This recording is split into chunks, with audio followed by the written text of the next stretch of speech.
ఈ 10 నెలల పీరియడ్కి సంబంధించి మేము 20,942 కోట్లు మేము ఖర్చు చేస్తే అదే 10 నెలల పీరియడ్లో ఈయన 10 నెలల కాలంలో 10,854 కోట్ల రూపాయలు ఖర్చు చేశాడు అని అంటే -48%, -48%. ఇక్కడ ఆశ్చర్యంగా ఉంది. ఇప్పుడు చూడండి, ఇదే ఎస్టిమేట్ ఫిగర్ నెక్స్ట్ 2 నెలల్లో రివైజ్డ్ ఎస్టిమేట్ ఒకసారి చూడండి. నెక్స్ట్ 2 నెలల్లో ఏకంగా 10,854 కోట్లు కాస్త 24,072 కోట్లు చూపిస్తా ఉన్నాడు. అంటే 2 నెలల్లో మరో 14,000 కోట్లు తాను ఖర్చు చేయబోతున్నాడని చెప్తున్నాడు. అదే మా ఫిగర్లు చూడండి. 10 నెలల కాలంలో మేము 20,000 కోట్లు, 20,942 కోట్లు ఉంటే మేము ఆ ఇయర్ ఎండ్ అయ్యేసరికి 23,330 కోట్లకు మేము యాక్చువల్ ఖర్చు చేసినాం. అంటే ఎవడైనా నమ్ముతాడు, రీజనబుల్గానే ఉంది. 21,000 కోట్లు 10 నెలల్లో చేసినారు, 23,330 కోట్లు సంవత్సరం అయిపోయే లోపల చేయడం అంటే రీజనబుల్గా జరుగుతుంది.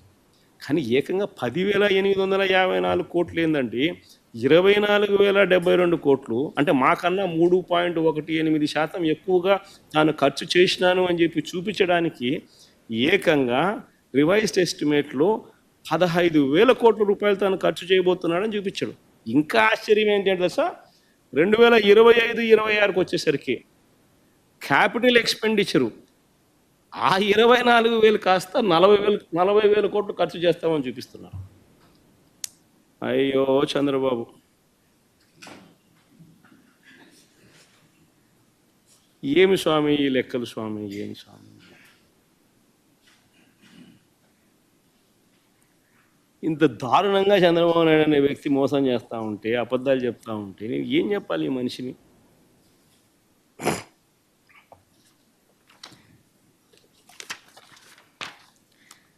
ఇవన్నీ కూడా మొత్తం లెక్కలన్నీ చూసిన తర్వాత చంద్రబాబు నాయుడు గారు వచ్చాక రెవెన్యూ తగ్గిందని ప్రస్ఫుటంగా కనిపిస్తూ ఉంది. రాష్ట్రం సొంత ఆదాయాలు అంటే ఎస్ఓఆర్లు పెరగలేదు, హుటాహుటిన పెరక్కపోగా హుటాహుటిన మేము చివరి సంవత్సరంలో వచ్చిన దానికి మ్యాచ్ చేస్తే చాలా గగనంగా కనిపిస్తూ ఉంది. అలాగే మూలధన వ్యయం అంటే క్యాపిటల్ ఎక్స్పెండిచర్ గణనీయంగా మేము 23,330 కోట్లు ఖర్చు చేస్తే ఈయన గణనీయంగా దాంట్లో తగ్గుదల కనిపిస్తూ ఉంది. ఇలాంటి పరిస్థితుల నేపథ్యంలో ఈ పెద్ద మనిషి చంద్రబాబు నాయుడు ఏమంటాడు తెలుసా? జిఎస్డిపి 12.94% పెరుగుతుంది అని. ఎలా పెరుగుతుంది స్వామి? రెవెన్యూస్ ఒకవైపున తగ్గుముఖం ఉన్నప్పుడు జిఎస్డిపి ఏ రకంగా పెరుగుతుంది?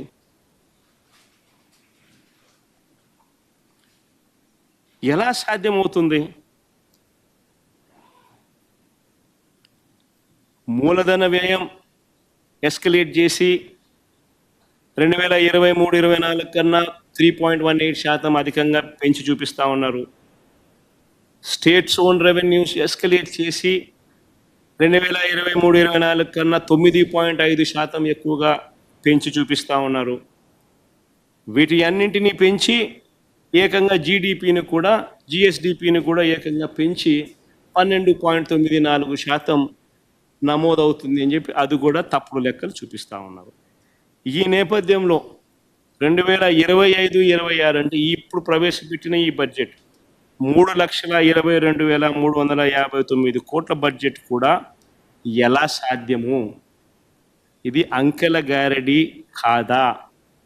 ఇవన్నీ కూడా మోసం కాదా? మళ్ళీ దీన్ని బాహుబలి బడ్జెట్ అనడం మీకు మాత్రమే చెల్లుతుంది.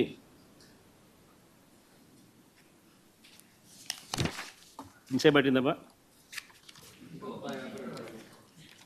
మరి ఈ మేరకు టైం కేటాయించకపోతే, ప్రతిపక్షం అనేది ఈ మేరకు చెప్పలేకపోతే ఈ విషయాలన్నీ ప్రజలకి ఎలా తెలుస్తాయి? మామూలుగా అయితే ప్రతిపక్ష నాయకుడు అనే వ్యక్తికి ఎవరికైనా కూడా ఉండేది అసెంబ్లీలో మామూలుగా 2 పార్టీలు ఉంటాయి. ఒకటి అధికార పార్టీ, మరొకటి ప్రతిపక్ష పార్టీ. ప్రతిపక్ష పార్టీని అధికారంలో ఉన్న వాళ్ళు గుర్తించకపోతే, ప్రతిపక్ష పార్టీ ఇవన్నీ చెప్పేటివన్నీ కూడా వాళ్ళు చెప్పలేకపోతే కరెక్షన్స్ ఎక్కడి నుంచి వస్తాయి? అసెంబ్లీ ఎందుకు నడుపుతూ ఉన్నాం? ఏం సాధించడం కోసం నడుపుతా ఉన్నాం? ఎవరు కూడా నీకు వ్యతిరేకంగా మాట్లాడకూడదు, ఎవరు కూడా నీకు వ్యతిరేకంగా చెప్పకూడదు. వాళ్ళకు మైక్ ఇవ్వము, మేము 5 నిమిషాలు మాత్రమే మైక్ ఇస్తాం. 175 మందిలో నీకు ఇచ్చినట్టుగా వాళ్ళకి ఇచ్చినట్టుగా నీకు ఒకరికి మైక్ ఇస్తాము. 5 నిమిషాలు నీ టైం కట్ చేస్తాము, నీ మైక్ కట్ చేస్తాము అని అంటే ప్రజలకు ఇవన్నీ కూడా తెలియకూడదు అనే ఉద్దేశంతో అసెంబ్లీ నడుస్తూ ఉంది. కానీ మీ ద్వారా నేను ఏదైతే చెప్పానో ఇంతవరకు ఈ 1.5 అవర్ 2 గంటలు, నాకు తెలియదు ఎన్ని గంటలు ప్రజెంటేషన్ అయిందో, కానీ ప్రతి విషయంలోనూ కూడా ఏది కూడా ఎవరిని కూడా ఊరికే తిట్టల. ప్రతి విషయము ఫ్యాక్ట్స్ అండ్ ఫిగర్స్తో ప్రజెంటేషన్ చేసినాం. ప్రతి విషయంలోనూ కూడా ఇవి వాస్తవాలు అని చెప్పి నెంబర్స్తో సహా చూపించాం.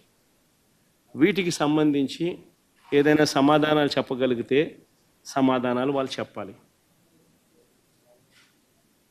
మీ ద్వారా కనీసం ప్రజలకన్నా ఈ మెసేజ్ పోయి ప్రజలందరికీ కూడా జరుగుతూ ఉన్న ఈ రాష్ట్ర పరిస్థితుల మీద ప్రజలందరికీ కూడా అవగాహన కలగాలి అని రాష్ట్ర బడ్జెట్ మీద, గవర్నర్ ప్రసంగం మీద ఒక ప్రతిపక్ష నాయకుడిగా, ఒక ప్రతిపక్ష పార్టీకి సంబంధించిన నాయకుడిగా ప్రతిపక్షం చేయాల్సిన పాత్ర అసెంబ్లీలో చేయలేని పరిస్థితుల మధ్య మీడియా ద్వారా ప్రజలకు కమ్యూనికేట్ చేసే కార్యక్రమం చేస్తూ ఉన్నాం.